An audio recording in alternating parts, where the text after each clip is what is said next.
y es punto y aparte. Déjeme saludar a los maestros, ya llegaron.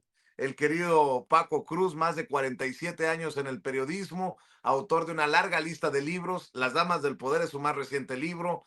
García Luna, El Señor de la Muerte, que es un libro de referencia ya para México y para entender las redes que siguen operando para proteger el legado criminal de Genaro García Luna, Tierra Narca y la guerra que nos ocultan. El maestro Paco Cruz ya también llegó. El querido Jaime Hernández, décadas como corresponsal de guerra, corresponsal mexicano en el extranjero, fundador y conductor de su espacio en YouTube que hay que respaldar, apoyar todos los días a las 2 de la tarde, tiempo de la Ciudad de México, no apto para cínicos. Ahí está dando la batalla el maestro Jaime Hernández, también gran amigo y piedra importante, fundamental en este caminar independiente y alternativo. Y también ya llegó el maestro Norman Pearl, que lo espera en el duelo de bastonazos con estos señores, con el maestro Paco Cruz, con el maestro Jaime Hernández, de 7 a 9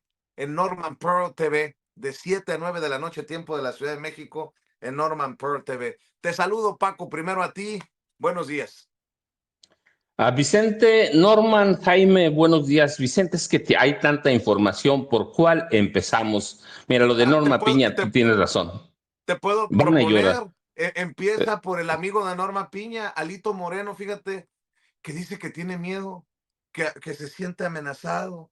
Dice Alito Moreno que teme por su vida porque el gobierno es capaz de asesinarlo. ¡Qué poca! Colgarse del asesinato de Carlos Manso para esta política, estas pendejadas de Alito, con mucho respeto, ¿eh? Ah, Vicente, no, yo también tendría miedo, pues tiene miedo que lo metan a la cárcel, tiene miedo de perder toda su riqueza. Yo les platiqué alguna vez cuando preparaba uno de mis libros, en un alto funcionario del PRI en ese momento, este, por alguna razón salió el tema de Alito, que no era mi tema, pero platicamos un rato y me dijo, Alito tiene dos miedos. Uno, que le quiten todo su dinero y dos, que lo metan a la cárcel. A eso le tiene pavor. Así que debe tener miedo. ¿Por qué? Porque él sabe que está allí la solicitud de desafuero, Vicente. Debe tener miedo porque es un rufián, porque es un mafioso. Debe tener miedo porque sabe que tiene cuentas pendientes con la justicia. Lo otro, de que tiene miedo de que lo maten, es para morirse de risa, Vicente. Este tipo es un mafioso, entonces quiere aprovechar y subirse a todos lados, que vaya a llorar allá con Carlos Alarraqui, que vaya a llorar allá con Norma Piña, mira, con Norma Piña que está llorando la pérdida de sus privilegios, allí deben ir a llorar, Vicente, pero mira, por otro lado, estabas platicando de Waldos, eso sí es un tema serio, la separación del cargo del coordinador estatal de protección civil, el coordinador municipal de protección civil, alguien tiene que pagar.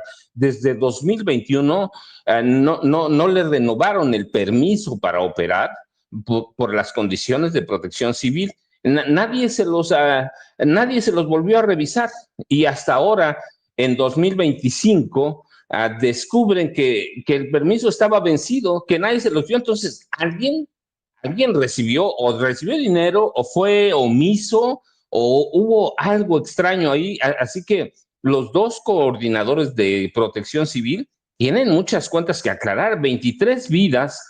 Tiene razón el gobernador cuando dice que todavía se recuerdan hechos lamentables en Hermosillo. Tú debes tenerlo presente como Norman y Jaime, 5 de junio de 2009, el incendio que mató a 49 bebés y dejó heridos con quemaduras todos, a 106, de los cuales 72 quedaron con secuelas graves de por vida.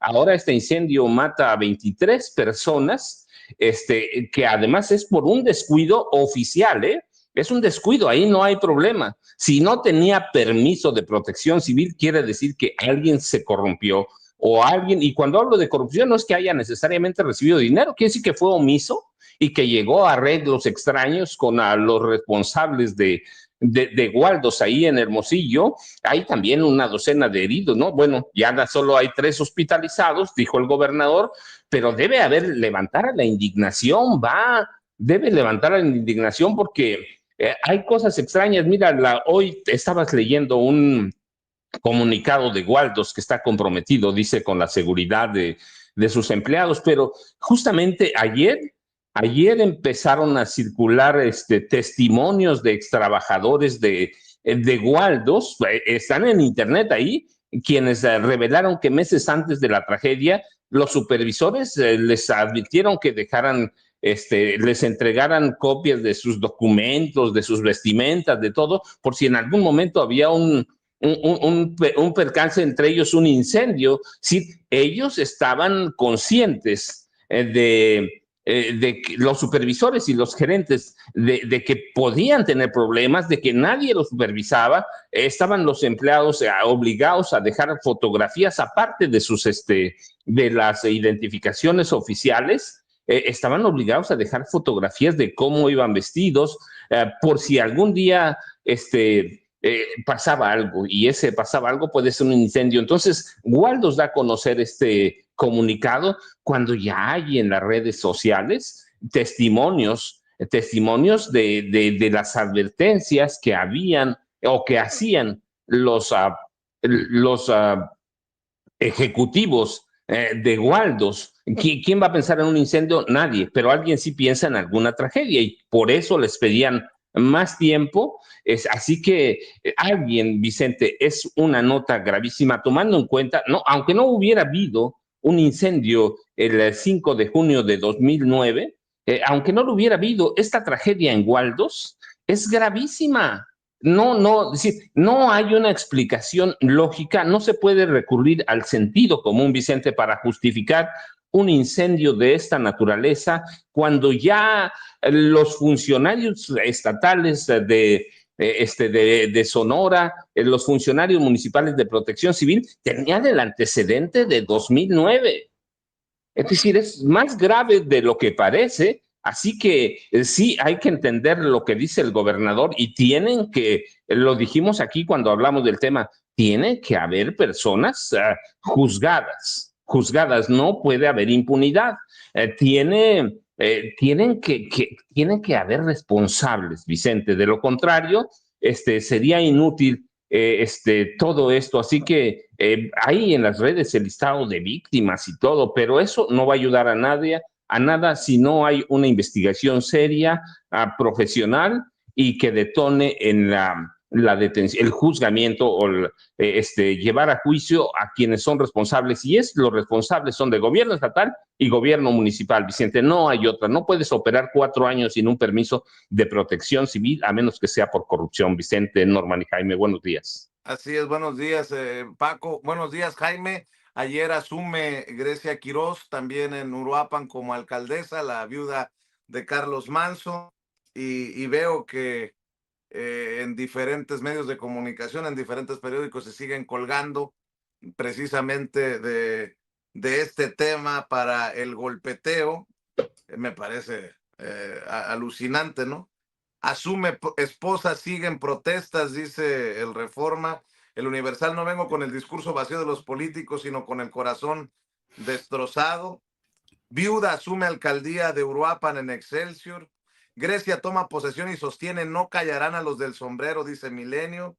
En la jornada rinde protesta la nueva edil de Uruapan, y así sucesivamente, mi querido Jaime, entre otros muchos temas, ¿no? Que oye, hemos tenido unas semanitas muy intensas. Mi querido Jaime, te saludo. Muy buenos días, caballeros. Fíjense que a mí me llamó muchísimo la atención, y lo comentamos ayer, este discurso zigzagueante de Grecia Quirós, porque por un lado, primero pide tranquilidad y advierte que la muerte de su esposo está siendo aprovechada por oportunistas que quieren sacar raja política para atacar al gobierno de la 4T, a Claudia Sheinbaum. Y eso fue la primera parte de un mensaje. Ayer, cuando toma posesión, cuando protesta como nueva alcaldesa de Uruapan para sustituir a su esposo, utiliza un tono distinto en el que recrimina al gobierno no haber hecho lo suficiente a pesar de las peticiones constantes de su esposo. Entonces uno dice, ¿qué pasó aquí? ¿Dónde se produjo el quiebre? Porque no hay que olvidar que Grecia Quiroz se entrevistó en Palacio Nacional con la presidenta. Yo creo que al calor de este apoyo que recibió en Michoacán, en Morelia, cuando rindió protesta, pues se atrevió a soltar lo otro que ella sabe que no es verdad, sabe que, porque lo ha dicho una y otra vez el gobierno federal, las veces en que se le envió ayuda a Carlos Manso, pero uno entiende que a veces desde el dolor a uno se le obnubila la mente. Y luego presentar a Carlos Manso como un político al que a ninguno de los políticos le llegan a los talones, pues, a mí se me hizo un acto de fatuidad, un acto de presunción infundada, porque todo el mundo sabemos que, Andrés Manuel López Obrador está, por decirlo menos, a años luz de Carlos Manso. Pero uno entiende, insisto, que desde el dolor es difícil razonar con, pues eso, con lógica, con fundamento. Y esto habla de el nivel de ofuscación que sigue, estando en el seno de este movimiento del sombrero, que vamos a ver cuánto dura. El maestro Paco Cruz le da poco tiempo de vida a este movimiento de la indignación, la frustración, el dolor. Y yo creo también que es un movimiento que difícilmente se va a extender, porque si se extiende, digamos que se extendería si el gobierno federal no estuviera haciendo nada, si las acciones de la Guardia Nacional, del Ejército, de la presidenta, de Mar García Harfuch, no estuvieran tomando en cuenta, si se estuviera ignorando a Michoacán, como durante mucho tiempo se le trató a Michoacán con un desdén impresionante, sobre todo bajo la presidencia de Felipe Calderón y Enrique Peña Nieto, que a quien se le ocurrió la genial idea de apostar por las guardias eh, de autodefensa. Ujú. Y que terminó ese asunto bastante mal, todos ya lo sabemos. Entonces, yo creo que no quiero ni debería ensañarme contra Grecia Quiroz, porque entiendo su dolor, entiendo que, sus palabras, pues, son palabras que salen desde el dolor y la frustración, y creo que hay que analizarlas bajo esta luz prudencial, ¿no? De otro lado, creo que el reto que enfrenta en Uruapan no es menor, y supongo, estoy casi convencido que en la plática que tuvo con la presidenta de México, Claudia Sheinbaum, en Palacio Nacional, la presidenta le dijo que no va a estar sola, que va a estar acompañándola, porque Claudia Sheinbaum es así. Claudia Sheinbaum no es una persona que le diga, pues, ahí te va, a ver cómo te las arreglas, hija mía. Pues no, no, yo no veo a Claudia Sheinbaum eh, debatiendo, discutiendo. Yo creo que más bien Claudia Sheinbaum le dijo, el reto que vas a asumir es arriesgado, el reto que tienes ante ti demanda de mucho esfuerzo, pero el gobierno federal no te va a dejar sola. Creo que eso es lo que ha pasado.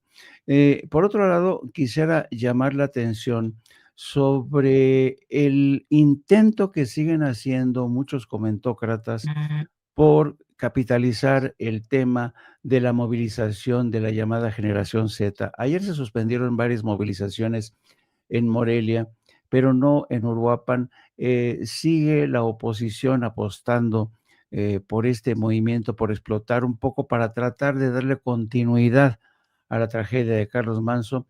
Creo que tampoco les va a funcionar. No, mucha gente apostaba a que el asesinato de Carlos Manso iba a ser la chispa que iba a incendiar toda la pradera.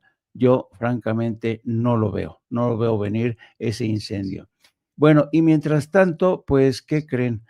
Me llevé la sorpresa esta mañana de ver noticias sobre la cumbre de grandes políticos en McAllen, Texas, Ah, sí. encabezados, no, por Don Cucaracho, por Francisco Javier Cabeza de Vaca, por el Saco de Pus, Dice Francisco Javier Cabeza de Vaca, qué gusto recibir y convivir con mis amigos.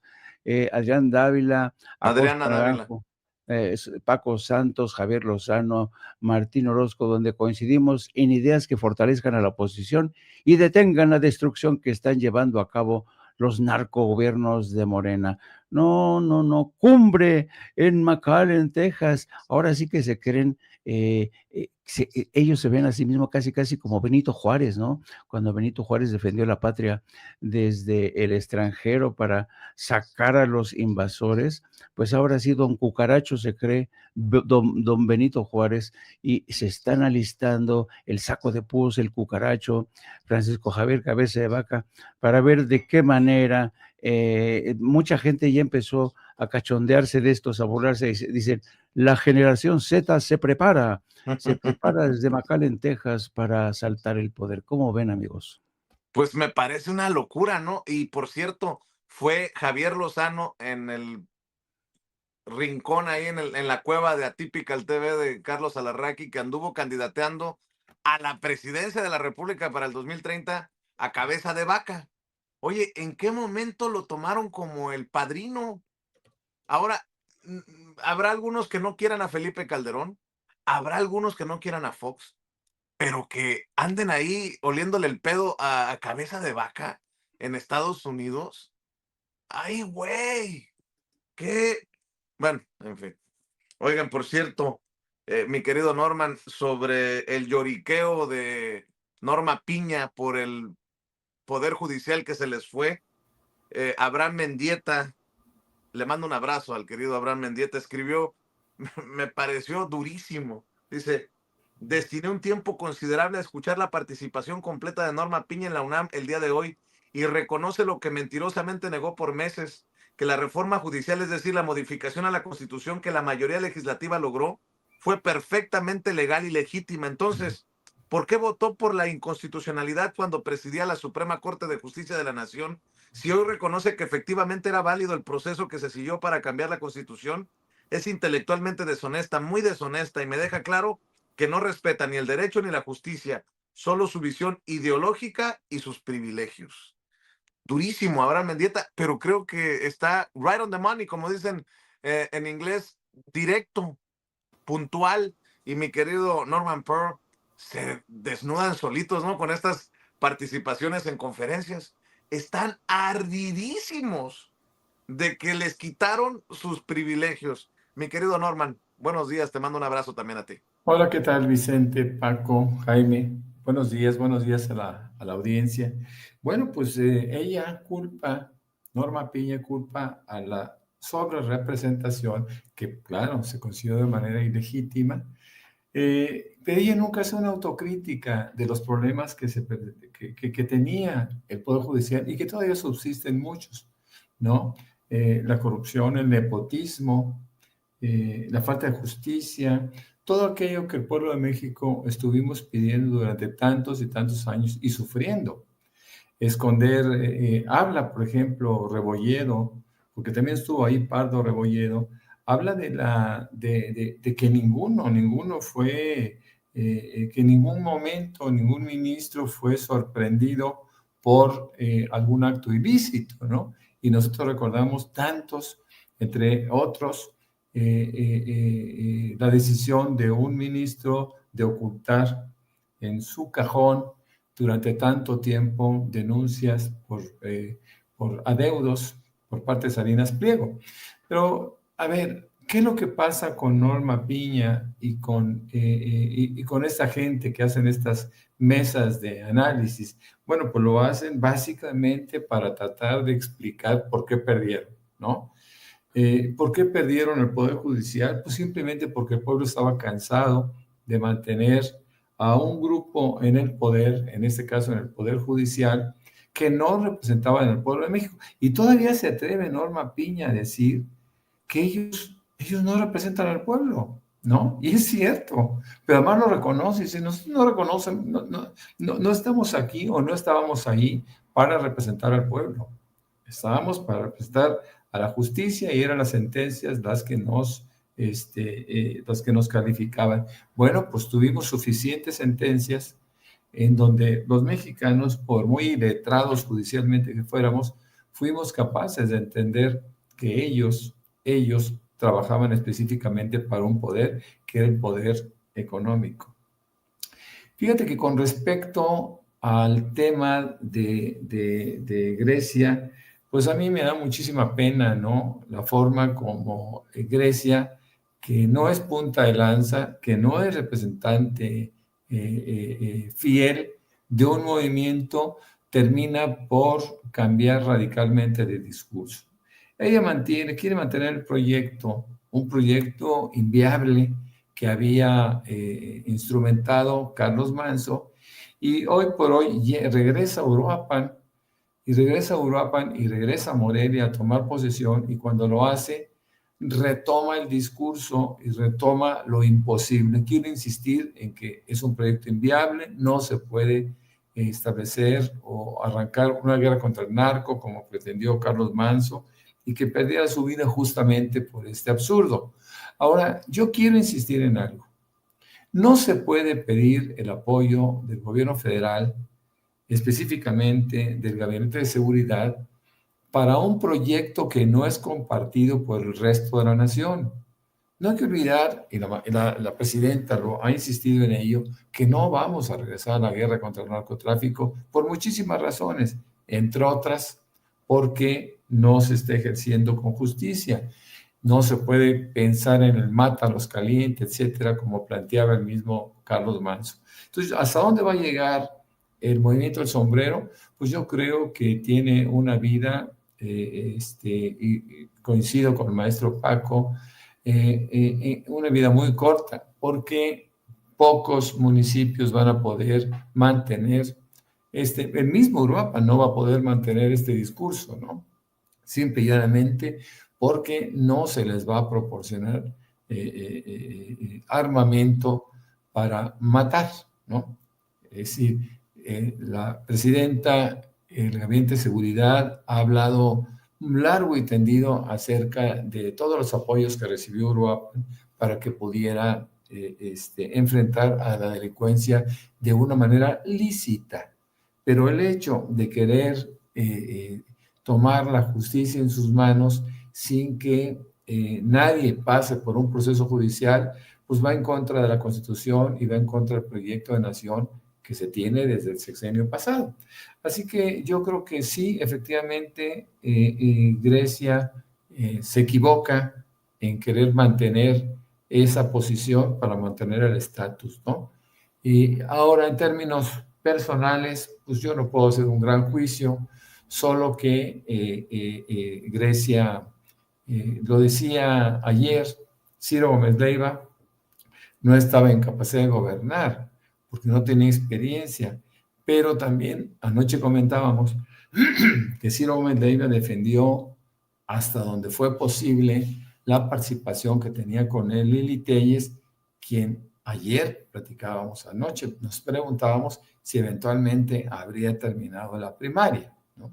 Porque no hay que olvidar que Grecia era licenciada en ciencias, es licenciada en ciencias políticas, y en el caso de Lili Téllez, pues tiene muchísimas restricciones, pero no solo por escolaridad, sino por inteligencia, por incapacidad política, porque ayer alguien en el programa definía a esta Lili Téllez como una persona que estaba que era una desquiciada, ¿cómo le llamó? Que me llamó mucha atención. Bueno, era una comediante, pero desquiciada, ¿no?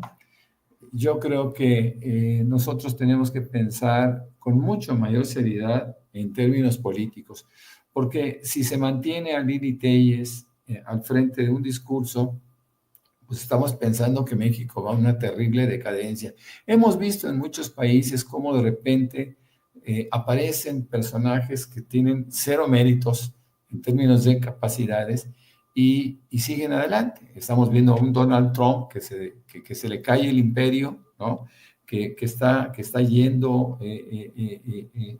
llevando al abismo a un país y en donde se está mostrando a través de de su popularidad en decadencia, cómo los estadounidenses empiezan a entender la política y empiezan a entender el daño que eventualmente puede causarles un tipo impreparado, un Lili Telles con muchísimo poder en los Estados Unidos, que está perdiendo todo.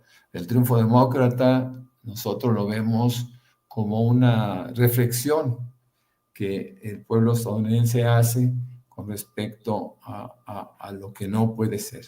En el caso de Mamdani, lo hemos comentado, es una luz en el camino, es un parteaguas histórico. Yo diría que estará rompiendo inclusive el bipartidismo en los Estados Unidos para que nazca una tercera vía. Estoy sorprendido, estoy emocionado, me conmueve realmente su participación. Ayer escuchamos un pequeño discurso bellísimo en donde reta abiertamente a Donald Trump a partir de la inteligencia y a partir de la juventud, pero sobre todo a partir de un discurso que es absolutamente social y que la gente, el estadounidense, irá comprando poco a poco, mi querido Vicente, Jaime y Paco. Dos cosas para regresar con Paco y la segunda vuelta de opiniones. Me dicen, es mentira eso de que Alito Moreno se anda victimizando y que dice que el gobierno es capaz de asesinarlo. A ver, Ceci, usted tiene las declaraciones de Alito Moreno, por favor. Pero claro que todos los que estamos aquí tenemos familia, enfrentamos riesgos, enfrentamos a un gobierno tirano, un gobierno autoritario que tiene un pacto con el crimen organizado. Y muchos de nosotros ponemos en riesgo la vida y nuestras familias, y lo hemos dicho. Por eso le decimos a este gobierno, ¿a cuántos más opositores nos van a asesinar para que rompan el pacto con el crimen organizado? ¿Qué más tiene que ocurrir en este país? ¿Qué responsabilidad del gobierno? Y está claro el destino que tenemos. La persecución política que han hecho en los últimos 7 años contra quien piensa distinto, contra periodistas, opositores, también como un servidor. ¿Qué es lo que quieren?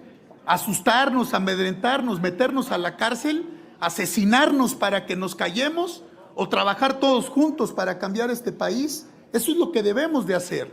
Luchar, cerrar filas, no tener miedo, no ser cobardes, enfrentar al gobierno, enfrentar al crimen organizado y resolver los temas para las familias mexicanas, que es paz, armonía y tranquilidad. Pinche Alito hablador, mejor danos claridad. ¿Quién te compró los carros caros? ¿Quién pompó? ¿Con qué dinero? ¿Tu palacete en Campeche? ¿Dónde quedaron los dineros que dicen que están, por no decir que se los robaron, perdidos de tu administración como gobernador en Campeche? Bueno, por cierto, también me llama la atención que Felipe Calderón le da vuelo a esta idea de que regrese la guerra contra el narco que han planteado, entre otros personajes, Lili Telles en el Senado, que a lo mejor va de la mano, Paco, con la reunión con Cabeza de Vaca en McAllen, de todos estos personajes, entre ellos el Saco de Pus, para que el Saco de Pus, cada vez que pueda, ¿no? A lo mejor fue a que le dictara línea a Cabeza de Vaca, el malandro de Cabeza de Vaca ya a Texas. Bueno, mi querido Paco, escucho tus comentarios. Vicente, es que el caso de Alito, la verdad es que más bien debe mover a risa, porque él es el crimen organizado, él es la delincuencia organizada. Ahí no hay para dónde moverse, está documentado, está bien amplio. Él tenía formada una banda mafiosa desde antes de la gubernatura, desde que era contratista de Pemex allá en Campeche. Así fue subiendo, luego contratista en Campeche para Pemex, es decir, coyote, que esa es la palabra exacta que le dan cuando era luego porro en la universidad, como gobernador, saqueador de recursos, como dirigente del PRI, pues ni se diga. Así que Alito es el crimen organizado, Vicente, y debe tener miedo. Yo te decía hace rato, debe tener miedo porque tiene crímenes y delitos que debe pagar. Y lo otro, mira, Alito, pues bueno, ya sabemos que está orate, chiflado, pero todos los demás comparsas del PRI, verdaderamente, eso sí me impresiona, Vicente, que siempre, no ahora, porque ahí está en mi libro, siempre estuve convencido que los priistas son borregos abiertamente. con respeto a los borregos, pero hoy, viendo a todos estos, y luego esta reunión, le llama Jaime jocosamente la nueva generación Z. Sí, yo estoy convencido, no está todo, no hay casualidades en la política, está conectado. Recuerda, dos de los hombres de más confianza de Felipe Calderón Hinojosa son Javier Lozano Alarcón, que fue su secretario de Trabajo y que fue el único amigo que reconocía a Genaro García Luna, el único. Y García Luna fue el artífice de la política de seguridad pública de Francisco Javier García Cabeza de Vaca. Y Francisco Javier García de Vaca, que parece un rompecabezas, es la única esperanza de Felipe Calderón Hinojosa Vicente. Es la única. Francisco Javier García de Vaca, Cabeza de Vaca, es el alter ego de Felipe Calderón. Él lo hizo, lo formó, lo llevó. Ellos juntos participaron en el Huachicol. Hay que verlo, y eso hay que decirlo. Pero es única esperanza política. Cabeza de Vaca es la esperanza política de Felipe Calderón Hinojosa. Es la única forma de romper los grupos mafiosos que hay adentro del PAN. Así que, ¿por qué lo fueron a ver a McAllen ahí en Texas? Pues lo fueron a ver para llevarle mensajes de Felipe Calderón Hinojosa. Y míralo, Felipe alaba a Lili Telles, pues porque tiene Felipe necesidad de sangre, no de poder. El poder viene junto. Felipe tiene necesidad de ver sangre, de ver correr sangre inocente, porque mató cuantos miles de inocentes, los llamaban víctimas colaterales. Felipe es así, Vicente, lo mismo que Margarita, yo a los dos los pongo en su cuenta X, está apoyando los llamados de Lili Telles a que regrese la guerra contra el narco en este país. Pues sí, Vicente, claro. Él es un hombre que tiene necesidad de sangre, tiene necesidad de que Estados Unidos intervenga en este país, tiene necesidad, o está convencido él, de que una intervención de Estados Unidos lo puede regresar a las grandes ligas políticas. ¿Va a pasar eso? No, para nada, Vicente. Para mí, Felipe va a seguir dando guerra con los grupos de extrema derecha en Europa, pero para mí Felipe ya es un hombre que políticamente hablando está muerto. En el PAN no lo quieren, no lo van a querer, y no hay posibilidades de que regrese, pero él está abriendo cancha y aquí tenemos la respuesta. ¿Para quién? Para Francisco Javier García Cabeza de Vaca, Vicente. Y nada más déjame para que dejarle buen tiempo a Jaime y a Norman. Estabas hablando hace rato de Juan Gabriel y sí, es que digo, es un ídolo popular que no puede pasar de moda. Y yo recuerda, a los ídolos se les perdona todo, Vicente. Ídolos, en serio, ídolos de multitudes. Y Juan Gabriel es un ídolo, nos guste o no, le guste o no a muchos, es un ídolo de multitudes y va a serlo por mucho tiempo. Y el último comentario, Vicente, que ayer pasa desapercibido para muchos, o inadvertido para mucha gente, desde 7 países los ataques a Claudia Sheinbaum Pardo a través de cuentas automatizadas y bots en redes sociales por el asesinato o el atentado que le costó la vida a Carlos Manso Rodríguez, desde 7 países, y entre ellos, y además de varias organizaciones, pero sobresale una, ¿sí? Sobresale Atlas Network, que coordina en América Latina, ¿quién? Un primo, Pedro Salinas, sí se llama Pedro Salinas, ¿no? De Ricardo Benjamín Salinas Pliego, Vicente. Así que eso no hay que perderlo en cuenta. Hay ataques desde miles de bots a la presidenta Claudia Sheinbaum Pardo, y ayer en la sección de, ¿cómo se llama esta sección, Vicente? ¿El quién es quién? De las mentiras. No, sí, el detector de el mentiras. Detector de mentiras lo dijeron claramente, Vicente. 7 países para atacar a la presidenta Claudia Sheinbaum Pardo y montar campañas para intentar desprestigiarla. El detector de las mentiras de la semana. Así que hay que tener mucho cuidado y seguirlo, Vicente, porque Salinas Pliego está muy movido a través de su primo que controla Atlas Network. Y el dato que dio la presidenta, bueno, que dieron el del detector de mentiras, en 3 días, domingo, lunes y martes, 1.8 millones de menciones, más de 694 millones de reproducciones en X, Instagram, Facebook y TikTok.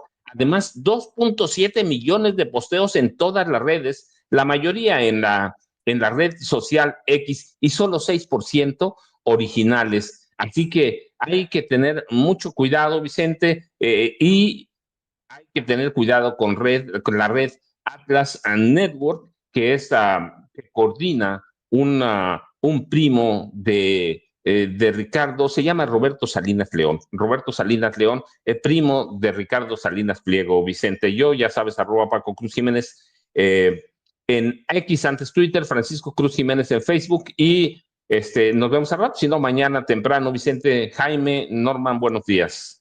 Gracias, Paco. Nos vemos al rato.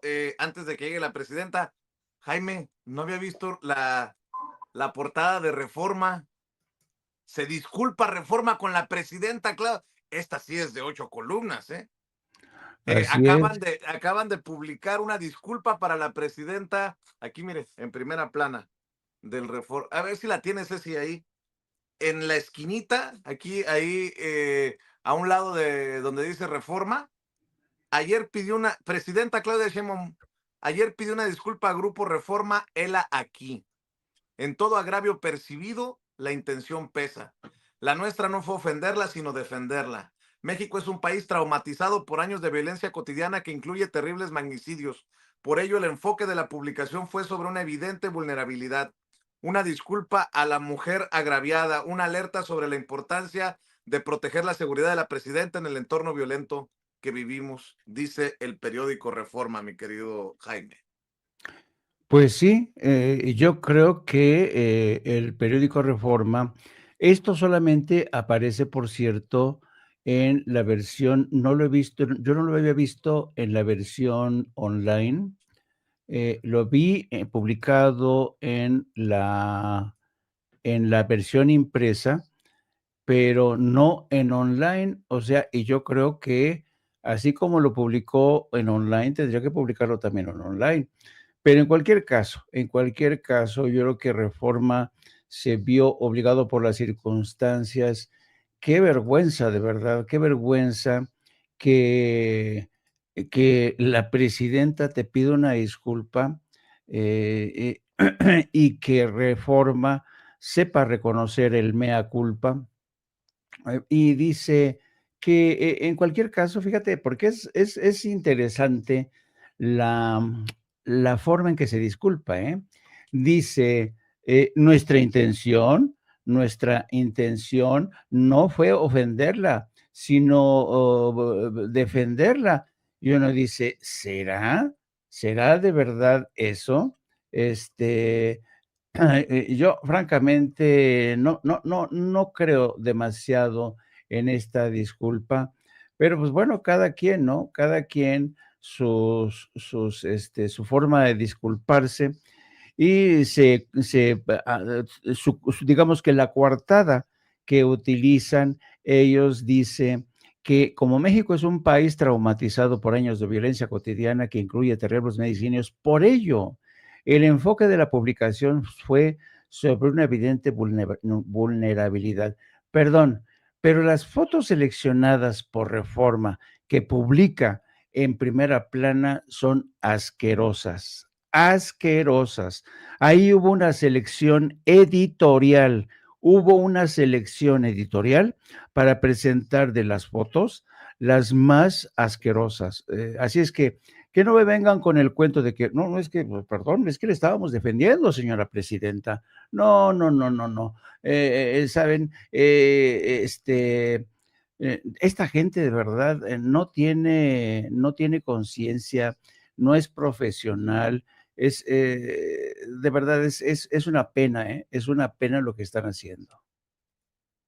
Mi querido Jaime, lo espera a las 2 de la tarde, no apto para cínicos, de lunes a viernes. Hay que apoyarlo con likes, con superchats, con suscripciones, no apto para cínicos. 2 de la tarde, tiempo de la Ciudad de México. Y Jaime Journo en X, antes Twitter, @Jaime Journo. Ahí apóyelo al maestro Jaime Hernández. Mi querido Norman Pearl, estaba viendo también cómo está de desatado Ricardo Salinas Pliego en redes sociales, en alusión a lo que decía el maestro Paco Cruz. Ricardo Salinas Pliego escribe: esta es la narrativa de pobres contra ricos que los gobiernícolas quieren posicionar para seguir matando al pueblo mientras le hacen creer que es culpa de los ricos.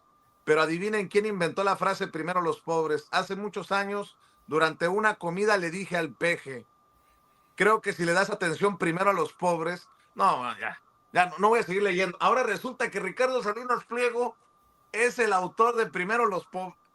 No. Hace muchos años, durante una comida, le dije al peje: creo que si le das atención primero a los pobres, así como lo hago yo en todas mis empresas, te puede sorprender la calidad humana de la gente y el compromiso que tienen por no quedar mal contigo. Acepto que me equivoqué, no debía haber confiado en él ni haberlo ayudado, y por eso le ofrezco mis disculpas a todos los mexicanos. El comentario se lo hice porque nosotros siempre le hemos dado atención y oportunidades primero a los pobres. Mis tiendas, mis bancos, mis motos y muchos de mis servicios están diseñados para que a los pobres les vaya mejor, y me pareció buena idea darle el consejo. Así que no me vengan con cosas de que a mí me da coraje que se le tenga consideración primero a los pobres, cuando he sido yo, con mi dinero, quien ha predicado siempre con el ejemplo y ha ayudado primero a los pobres. En Grupo Salinas durante muchísimos años hemos confiado en las familias de escasos recursos y les hemos otorgado cientos de miles de créditos, motos y electrodomésticos que hoy hacen felices a miles de familias mexicanas. Nuestro único objetivo es servir mejor a nuestros clientes y apoyarlos en su camino hacia la prosperidad. Queremos que puedan tener un medio de transporte, una televisión, un celular, una cuenta de banco, una tarjeta, el dinero que les mandan desde Estados Unidos y ahora hasta buena atención en nuestras clínicas de salud. No, pues, perdona, ma. Pues yo chingo a mi madre, mi querido Norman Pearl. Bueno, pues es el uso indebido de la prensa, es el uso indebido de la capacidad de difusión que tiene este sujeto, que puede decir absolutamente lo que se le ocurra, ¿no? Por supuesto que muy pocos le van a creer, y el origen de esa frase es totalmente distinta. Este tipo, cuando piensa en los pobres como negocio. Acuérdense que es usurero, que explota a los pobres, que explota a los empleados, que explota a todos aquellos que se lo permitan o que las circunstancias les obliguen a caer bajo sus garras, ¿no? Ricardo Salinas Pliego debe de pasar a la historia, si es que la historia lo consigna, como uno de los tipos más depredadores que se han presentado por parte del empresariado, que se han presentado en México. Un tipo que llevará mucho desprecio a través del tiempo. Aquí, cuando lo presentan junto a sus incondicionales, pues todavía es más penoso, ¿no? Aquellos que aceptan que sí, efectivamente, él da línea editorial y ellos la respetan a pie juntillas. Fíjate que de la disculpa de Reforma yo rescataría nada más la evidente vulnerabilidad como un pretexto de estas fotografías. Pero las fotografías no se justifican, fueron fotografías elegidas de la manera más cruel y más despiadada con respecto a la imagen que se puede tener de una mujer. Es muy triste. Ahora, por último, quisiera comentar un pequeño post que me encontré por ahí de una joven venezolana que dice: ¿por qué Trump no ataca a Venezuela? Dice: no es por bondad. Los gigantes latinoamericanos como México, Colombia y Brasil se oponen a esa guerra. Quienes la apoyan están solos. La presión regional frena a la agresión. Me parece interesante ese post y por eso lo menciono. Bueno, pues a mí me pueden encontrar como Norman F. Pearl, tanto en X, antes Twitter, como en Facebook, en 2 cuentas específicas. Y más tarde, de 7 a 9 de la noche, de lunes a viernes, nos pueden ver a través del canal Norman Pearl TV y créanme que la van a pasar bien. Tratamos de hacer un análisis de la noticia de la manera más seria y más inteligente posible. A veces lo logramos. Que tengan ustedes muy buen día y muchas gracias, como siempre. Gracias, Paco. Gracias, Jaime. Gracias, Norman. Un abrazote. Nos vemos 2 de la tarde con el querido Jaime Hernández en No Apto para Cínicos y de 7 a 9 en el duelo de bastonazos con Norman Pearl, con Paco Cruz y con Jaime Hernández. Todo de lunes a viernes, todo tiempo de la Ciudad de México. Bueno,